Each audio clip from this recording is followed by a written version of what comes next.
Hi, welcome to our project. Today we would like to talk to you about the overconfidence effect and how it relates to our history.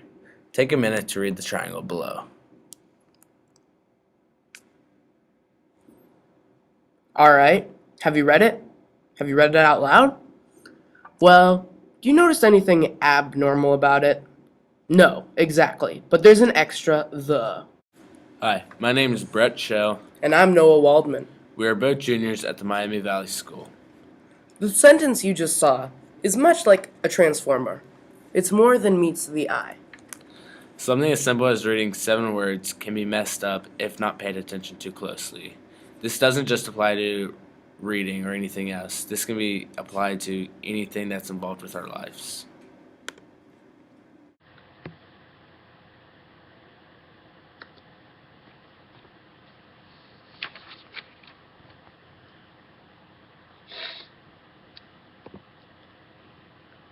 Um, oh, hey Brett, what's up? Nothing much, Noah. How about you? Well, I've been thinking a lot about the overconfidence effect, that's all. What do you mean? Well, I was just wondering how we didn't see that extra the when it was so clearly there. Oh, I know. I'm sure there's a lot of science and everything to it with the mind, but Yeah. I was actually really wondering if there's moments like that in history where there's just something so clearly overlooked that just really impacted history. Yeah, I'm sure that of course there is. All throughout Britain's relationship with the 13 colonies, there were definitely moments like that. Yeah, exactly. Queen Elizabeth the First. People thought she would be an awful queen, and then they they thought dethroning her would just be a simple task, but they made petty errors, and she learned quickly and became a great queen by learning from their mistakes. And she started Yeah, making her own choices instead of going to her counselors. And one of her choices was knighting Sir Francis Drake, yeah. who went across seas to the New World. And this little action just it pretty much started the colonization of the New World of the Americas. Pretty much. And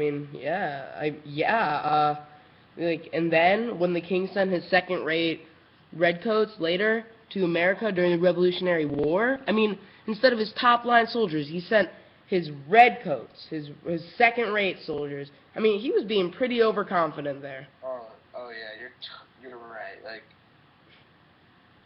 He thought the colonists were just weak and hopeless, and Yeah, they were much stronger than what he thought. And he was pretty cocky yeah. to think that.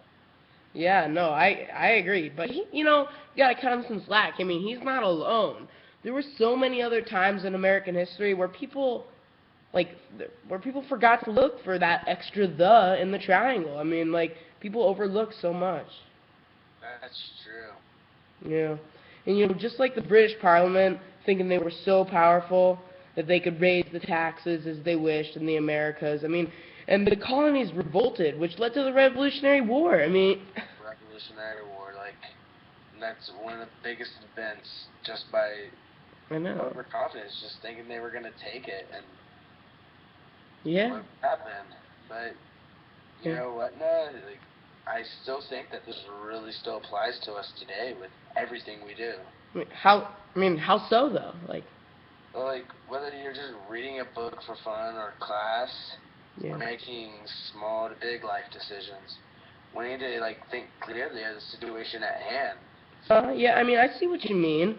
Like when I'm reading my history book for American history, I always want to just skim through it, get it done.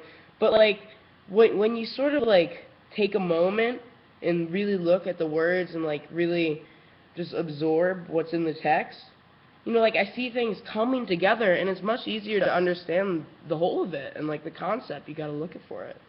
Yeah, you just got to really think about reality. Yeah.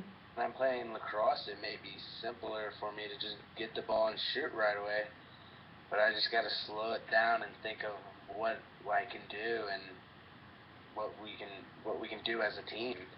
No, I feel ya. You know, I feel you, definitely. Like, yeah. Well, you want to talk about anything else, or is that it? I mean, No, it's just was been on my mind ever since that little triangle trick you showed us in class. oh, yeah, man, I agree with that. Like, I mean, we got some good conversations today, to be honest. Yeah, and it's all thanks to you. You're such a great self-sustaining learner. You know what, Brett? You're a compassionate global citizen. Thanks, man. But I'll talk to you tomorrow. Alright, see you later, bro. Alright, peace out. Peace.